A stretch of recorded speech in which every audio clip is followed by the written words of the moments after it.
এই সেই সুন্দর তরুণী কেন জাতীয় প্রেস ক্লাবের সামনে মানববন্ধন করছেন, যা শুনলে আপনারা রীতিমতো চমকিয়ে যাবেন। কিছু কিছু হলুদ সাংবাদিক আছে যারা মানুষকে বিভ্রান্ত করে দাবি করছেন এই সুন্দর তরুণী।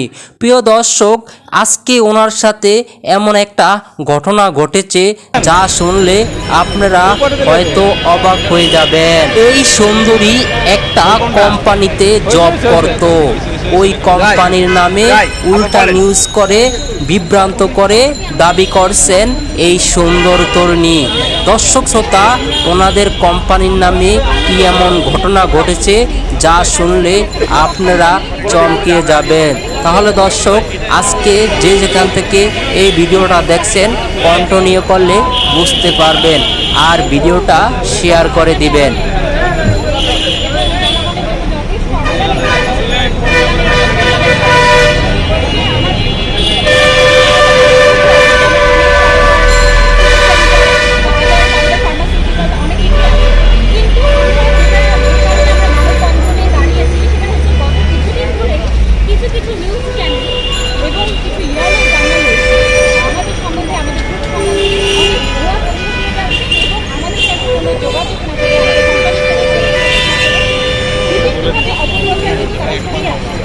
এবং সেটা বিভিন্ন ওয়েতে, সেটা টেলিভিশনের মাধ্যমে হোক, এটা কখনোই না।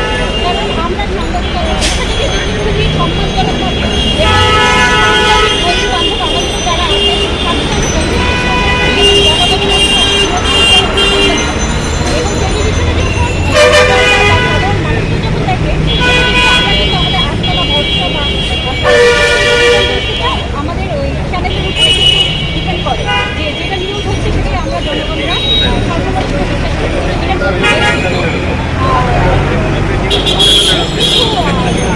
আছে এবং তার কিছু স্পেসিফিক রিজন আমি বলছি, সেটা হচ্ছে চ্যানেল সেকশন করে টেলিভিশনের প্রতিনিধিও একই প্রতিবেদনে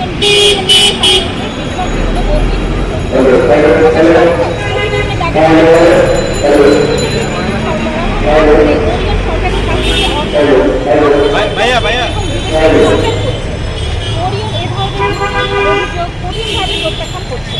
আমরা চাহিদা মোতাবেক বিচ্ছিন্নভাবে 16.9 বিলিয়ন কিলোওয়াট ঘন্টা বিদ্যুৎ জাতীয় গ্রিডে সরবরাহ করে আসছে। এছাড়াও ওরিয়ন ইনফ্রাস্ট্রাকচার লিমিটেডের বিরুদ্ধে প্রকাশিত মিথ্যা খবরের মাধ্যমে জাতীয় অবকাঠামো প্রকল্পগুলো নষ্ট করা কিন্তু বরাবরই প্রতিষ্ঠা করে আসছে এসব চ্যানেলগুলো। যাত্রাবাড়ি গুলিস্তান ফ্লাইওভার বা বাংলাদেশের সরকারি বেসরকারি অংশীদারিত্ব প্রকল্প তা নিয়ে মিথ্যা এবং বিভ্রান্তিকর প্রতিবেদন প্রচার করা হয়। এছাড়াও বিভিন্ন ধরনের মিথ্যা প্রচার অনবরত করে যাচ্ছে বিভিন্ন চ্যানেলগুলো। তার মধ্যে কিন্তু ইন্ডিপেন্ডেন্ট চ্যানেল অন্যতম। এবং এটা যখন বরাবরই এই ধরনের মিথ্যা অভিযোগগুলো আমাদের সামনে আসছে, তো সেক্ষেত্রে আমরা আমাদের ওরিয়নের পক্ষ থেকে ওরিয়ন পরিবারের পক্ষ থেকে আজ আমরা এটার একটা প্র্যাকটিস এই ধরনের হলুদ সাংবাদিকতার বিরুদ্ধে আমরা রুখে দাঁড়াতে চাই। এবং সেটা শুধু আমাদের ওরিয়নের পরিবার নয়, এটা শুধু কারণ ওরিয়ন পরিবার কিন্তু বাংলাদেশের শিল্প প্রকল্প থেকে শুরু করে প্রত্যেকটা ক্ষেত্রে কিন্তু অবদান রেখে আসছে। অবদান কিন্তু অস্বীকার করার মতো নট অনলি যে ওরিয়ন